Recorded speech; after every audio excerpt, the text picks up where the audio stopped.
My name is Rachel Harris, and I'm turning 33. I live with my husband Adam, who is 3 years older than me, and our 7-year-old son, Peter. We're a family of 3. Today, I'm going to a friend's wedding with my husband. Even though I call them friends, they're more like Adam's friends, and I only recognize them by face. The wedding is at a fancy hotel, and I'm amazed by how luxurious it is. While Adam greeted people he knew, I stepped away to use the restroom. As I was walking back to the ceremony, I heard a rude voice say, "Oh, look at that defective person. Why are they even here?" I thought, what? Who are they talking about? It felt like the people nearby were saying mean things on purpose, loud enough for me to hear. It wasn't just gossip, it was clearly offensive. But no one spoke directly to me. I didn't want to deal with such rude behavior, so I walked away. Suddenly, I heard someone shout, "Hey, ugly, can't you hear me?" I ignored it and kept walking. My name isn't ugly, and I wasn't going to let them bother me. But then, I heard quick footsteps behind me. Before I knew it, someone grabbed my arm tightly and it hurt. "Wait a minute. I'm talking to you," a woman shouted. I looked at her and pulled my arm away. She stumbled backward, acting all dramatic.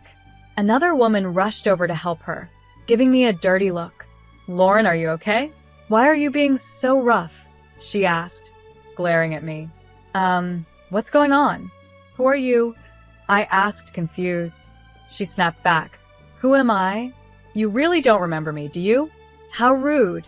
When I asked that, she raised her eyebrows, surprised. "Huh? What are you talking about? Do you really think you have the right to act like this, with just a high school diploma? If you've forgotten, let me remind you I'm your sister, Lauren. Does that name ring a bell? And this is our mother. Can you honestly say you've forgotten your own mom?" I thought for a moment and nodded slightly. Maybe there was someone with that name in my past. But I didn't want to waste time talking seriously with them. My response only made them angrier. At that moment, 3 men hurried over. "What's going on?" "We could hear the shouting from over there.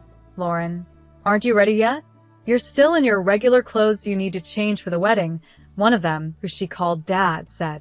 Lauren pointed at me and yelled, this suspicious person sneaked into our wedding. Get her out of here right now."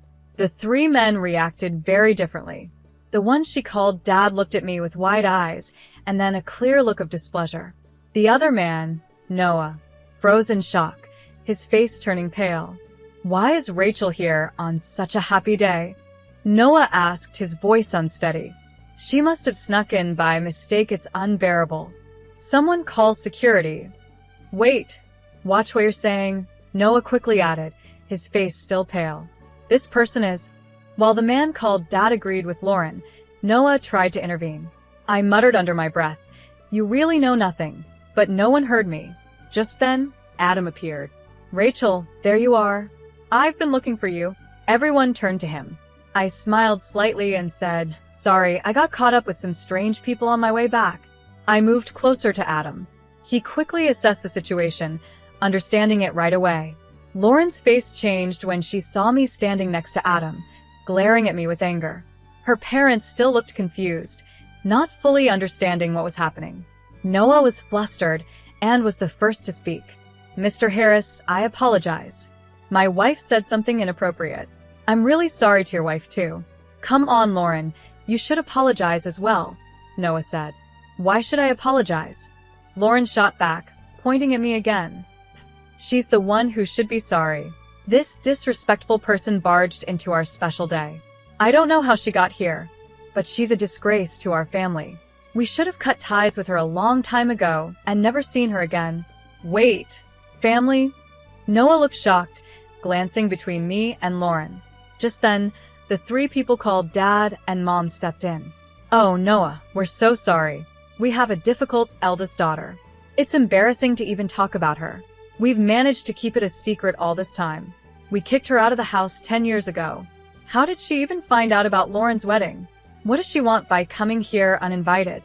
She's not trying to ruin the wedding, is she?" Mom continued. "Actually, Noah, she's not very bright. She only finished high school and couldn't get into college.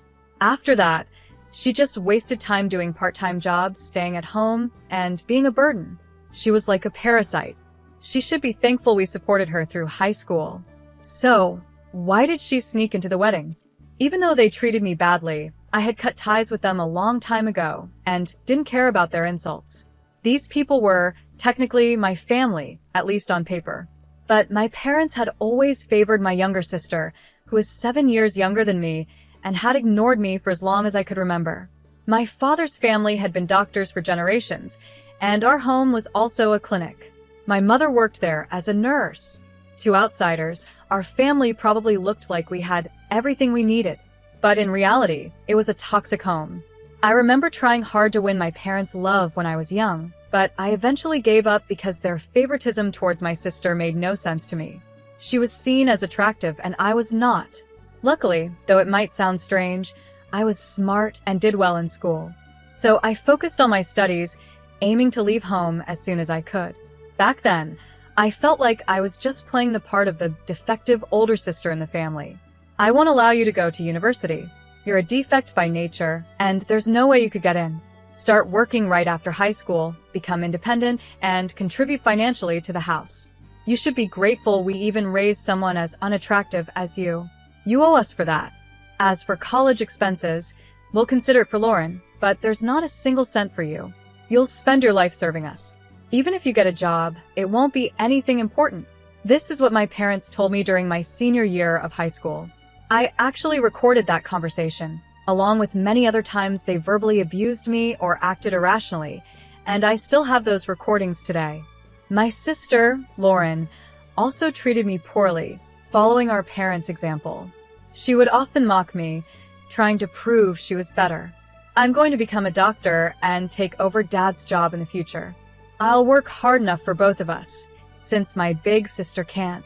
Oh, that's wonderful. Yes, learn from her mistakes, and do your best, Lauren. Don't worry, we'll support you fully, unlike your sister. You're truly our pride. They would have conversations like this right in front of me, as if I wasn't there. It felt like watching a bad play. After high school, I worked different part-time jobs for about 4 years. I still lived at home, even though they called me a burden. They wouldn't let me leave because they wanted to use me when it suited them. But secretly, I rented an apartment. Even though my family kept saying, "We won't forgive you if you do this," or "We won't allow that," I realized after turning 16 that I didn't need their permission anymore. Of course, there were challenges like needing a guarantor for some things, but I made it work. I also intentionally reported less income for my part-time jobs so they couldn't demand much money from me. I started investing, slowly building up my savings. When Lauren was preparing for her high school entrance exams, she claimed she couldn't concentrate with me around, and I was kicked out of the house. My parents probably thought I'd come crawling back, but for me, it was the perfect chance to finally be independent. They must have been surprised that I, the daughter they thought was incapable, never returned. But soon, it didn't matter to them. For my parents, having Lauren was enough. Now, 10 years have passed since then. I overheard a heated argument between Lauren and a man named Noah. Today was their wedding day, so now they're married. Although my sister's name was on the invitation, I didn't think much of it at the time because I had already lost interest in this family. Why are you taking her side? I've been saying she's suspicious. Just her being here ruins the mood. Kick her out, Lauren demanded. Noah replied, "I've told you several times. I invited these people. You even checked the invitations with me, remember? They're official guests, so you should apologize for what you said earlier." Hearing this argument so close to their wedding was unsettling. Just then, my father suddenly looked surprised and said, "Wait, isn't he the son of the head of Harris General Hospital?" My mother was equally surprised. "Harris General Hospital? The famous one? He's the son of the head doctors?" Lauren added, shocked. In the middle of their stares, Adam introduced himself with a smile. "Nice to meet you. I'm Adam Harris, and this is my wife, Rachel." Adam's parents are well-known doctors who have managed a hospital for years, and Adam is being trained to follow in their footsteps. Hearing this, my parents were amazed. Noah then spoke up. "It's unbelievable, but to think that Dr. Harris's wife is my wife's sister, what a coincidence. That means we're related now." Unable to hide his surprise, Noah apologized. Dr. Harris, I'm sorry if my son has caused any trouble in the past. Before he could say more, I cut him off. My sister's husband, Noah Schnapp, is a doctor and works at a university hospital. I took my son to see him recently because he wasn't feeling well, but that's all. Adam has many connections with doctors, and it seems Noah respects Adam a lot. Noah then asked, how's our feeling now? Based on my diagnosis, he should start treatment right away. I suggest you take him to my hospital for tests and hospitalization. Although Noah was kind in his offer, I replied, actually, we've decided to get a second opinion from another doctor. It's important to be sure. Noah looked surprised by my response. I sensed that he wanted to treat my son as a special case, but I was uncomfortable with the idea of my child being seen as just another opportunity for profit. I politely declined his offer with a smile, but suddenly, a mocking laugh echoed through the room. Why are you acting like that? Are you trying to make up for being a high school graduate by marrying a doctor? You think marrying the heir of a big hospital makes you better? You're still the same. Your education hasn't changed, and you think too simply. You actually have a child? Poor kid, with you as his mother, Lauren sneered. Hey, Lauren, please stop. We're family. Why do you keep saying such things? Noah tried to calm her down, but Lauren glared at him, standing firm in her opinion. Then Adam spoke. Rachel, are these people really your family? He asked with doubt. No, I replied. They can't be called family anymore. A real family wouldn't suddenly scold you for no reason, or refuse to feed you just because you spilled a little food. They wouldn't give me old, second-hand clothes they found in a dumpster while laughing and comparing them to the fancy clothes they gave my sister. They wouldn't throw away my school materials, saying I'm too stupid to need them, or ruin my textbooks by soaking them in water. I continued, a real family wouldn't strip you naked in the winter for not lending a book to your sister, or lock you in a hot shed in the summer. They wouldn't sell your belongings behind your back or tell you directly that you're expected to work for them for life. People in town noticed the unfair way the clinic treated us and suspected abuse. It's no surprise no one takes their kids to their clinic anymore. It's amazing no one reported it when we were younger. Now their business is failing, and they don't even realize it's their fault. As I calmly revealed the cruel things from my past, Noah looked shocked. My parents were equally stunned when they realized I knew about the clinic's financial struggles since I left. My in-laws had discovered this information while investigating, deeply sympathizing with what I went through. Adam felt the same and had looked into my parents' clinic, possibly as a form of justice. Lauren interrupted, shouting, "Stop it. Stop lying. We didn't do any of that. It's your fault for being a failure." Noah, don't believe her. But it was too late. Noah looked at her with disdain. I thought to myself, none of this would have happened if she had just ignored me and walked away back then. But then Noah spoke up. No, actually, it's you who's lying. Me? Lying about what? Lauren responded in disbelief. That Mrs. Harris only graduated high school. She has a college degree, is a successful businesswoman, and the CEO of a company that provides food for hospitals, including ours, Noah explained. CEO, my sister gasped in shock, staring at me like she couldn't believe it. My parents looked just as surprised. Stop lying. She's just a high school graduate. Are you saying she went to college behind our backs without us knowing? My mother accused. Yes, I did go to college, I replied calmly. I was already an adult, and I didn't need to tell strangers who aren't my family. What are you saying? How can you speak to your parents like that? We didn't give you permission to go to college, my father shouted. Why would I need your permission? I replied calmly, and they couldn't hide their anger. After high school, I worked various jobs and saved a good amount of money. I used that money to pay for college because there was still so much I wanted to learn and achieve. Living on my own gave me freedom, and I proved I could do anything. While in college, I started my own business. That's also when I met my husband. Looking back, it fills me with a lot of emotion. Meanwhile, my sister mumbled to herself, her face pale. I can't believe it. I always thought she was the useless sister who couldn't do anything on her own, that she would be nothing after being kicked out. But she graduated from college, became a CEO, and married the heir of a major hospital. Why? I thought I would be the successful one. Why is she more successful than me? Why does she look happy? Why indeed? I replied. Maybe it's because, despite being treated unfairly, I never gave up and kept working hard. Maybe luck helped a little too. I looked at my sister firmly, then revealed something shocking. By the way, I heard you dropped out of middle school. Is that true? This revelation left everyone, including my parents and Noah, completely stunned. What? What are you talking about? Who dropped out of middle school? My sister snapped back, though I admired her attempt to deny it. I heard from a distant relative, someone who has always been kind to us. I continued. When I left home, you thought you could easily get into a top school without studying. You went into the exam unprepared and ended up writing almost nothing, which led to you failing as expected. After that, you started acting out at home and shut yourself away for a long time.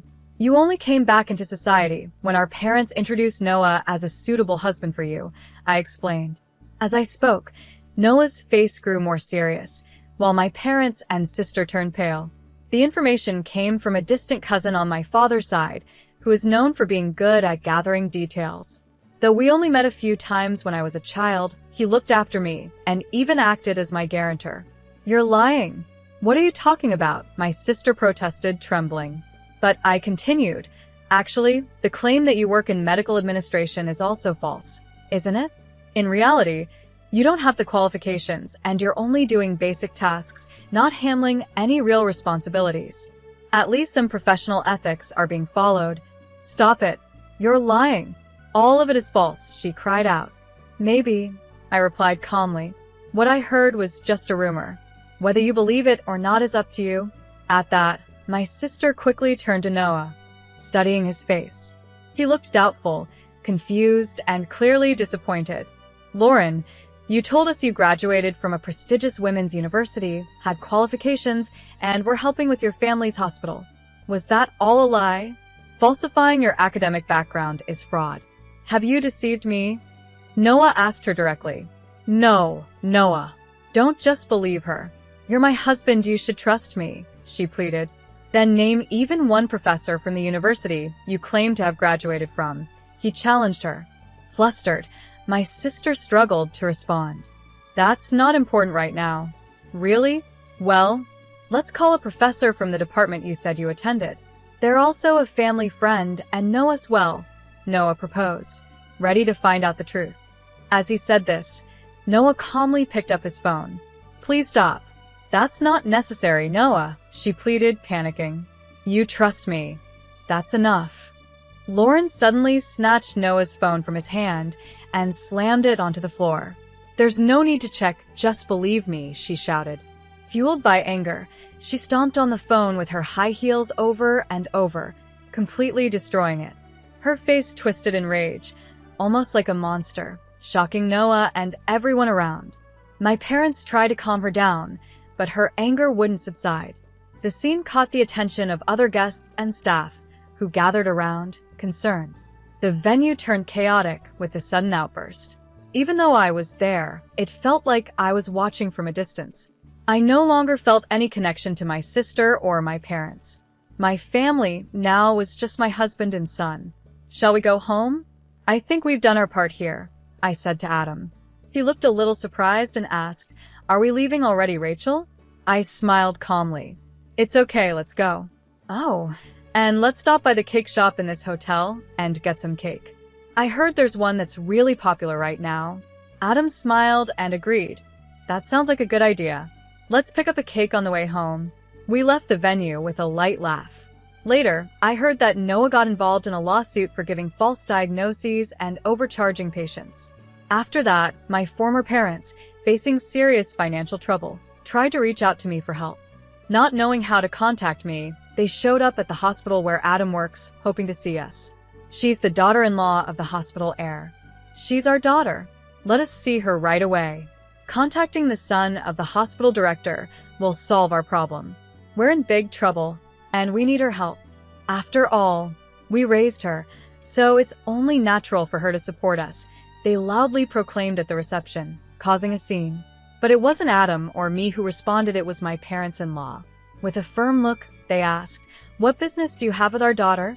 My parents, clearly unsettled, froze and quickly left the hospital.